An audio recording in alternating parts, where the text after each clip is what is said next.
saan ay babiyahe nga kami mula Isabela to Baguio hanggang La Union. At yung ride nga na ito ay isa sa mga pangarap ko na puntahan gamit nga lang pala ang aking motor. Kaya sa video nga na ito samahan nyo nga pala akong tuparin yung isa sa mga pangarap ko na puntahan. First time ko nga lang bumiyahe ng ganito kalayo, kaya tingnan nga natin kung kakayanin ko nga ba. At sa biyahe nga na ito talagang napakaraming ang nangyari.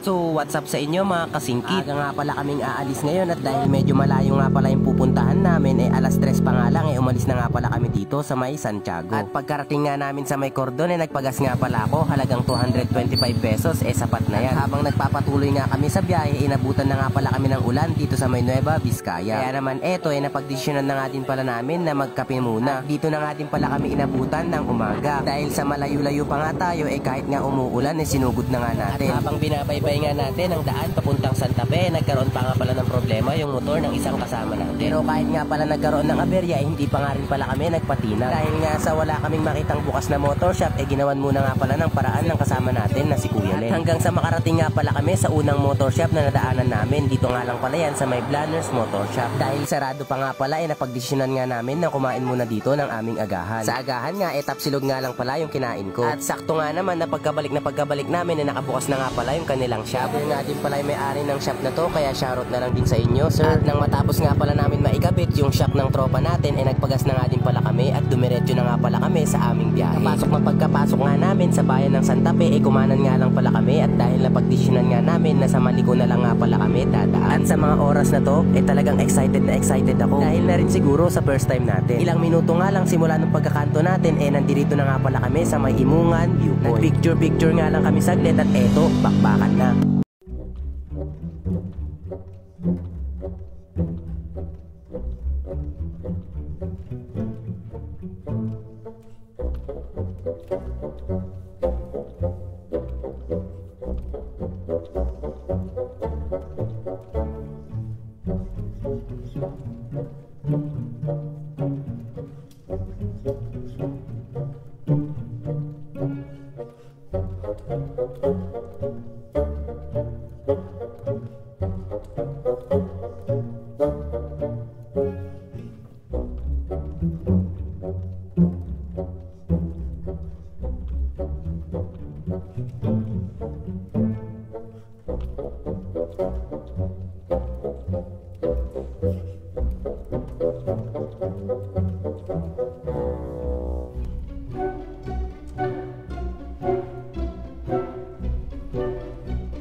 ng Lion's Head ng Baguio City. At dahil sa bawal nga palang magparking dito, naghanap muna nga pala kami ng mapapagparkingan namin sa may taas at saka naman naglakad kami dito pababa nang malapitan naman namin itong Lion's Head na tinatawag nila. At syempre, hindi nga pala natin papalagpasin dyan yung ice cream nila dito. Na kahit nga medyo minamalat nga pala at masakit nga pala yung lalamunan natin, ay binanatan pa rin natin. At habang naglalakad nga pala kami dito,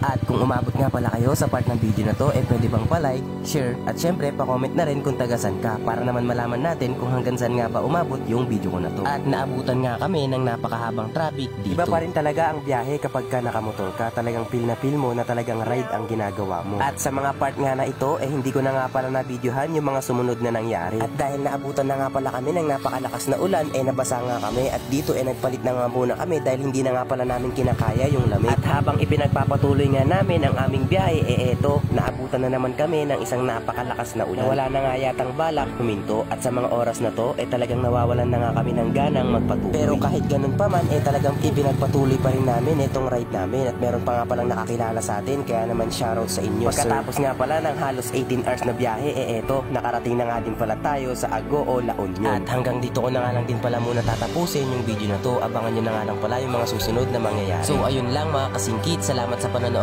Ride safe.